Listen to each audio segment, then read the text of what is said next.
Azaroak 3 eguena, Arrastiko 7 Bilboko Zirika herrigunean, liburu aurkezpena.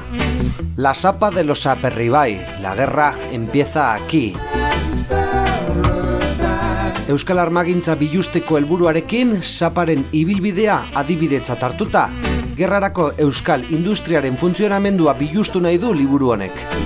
Aperribai familia sapan sartu zenetik eraiki eta ehundu dituzten estrategia eta babesen bidez. Se ha escogido como punto de mira Sapa, por ser una empresa con 100% producción militar.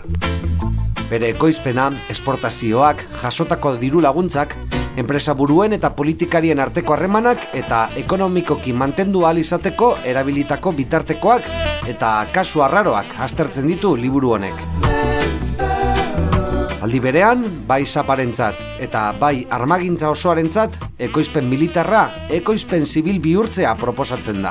Liburu honetan aterako dira ikertu ari izan den guztia eta aterako dira zenolako sareak dituzten pertsona hauek eta zenolako ondorioak dituzten beraiek egiten dituzten tresna horiek.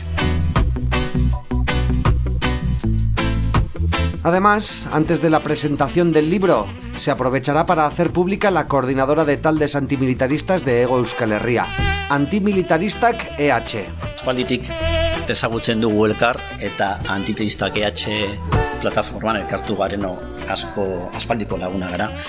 Urte hauetan guztietan lanean aritu gara, batzutan elkarrekin, besteetan beste txoko bat, bakoitza bere txokoetatik. Eta azkeneko hilabete hauetan ikusten ari ginen, ematen ari izala militarizazio prozesu berri bat, gauza susmagarriak gertatzen ari ziren. Eta erabaki genuen elkartzea eta aztertzea. Gogoratu, azaroaren 3an, Arrastiko 7, Zirika herrigunean.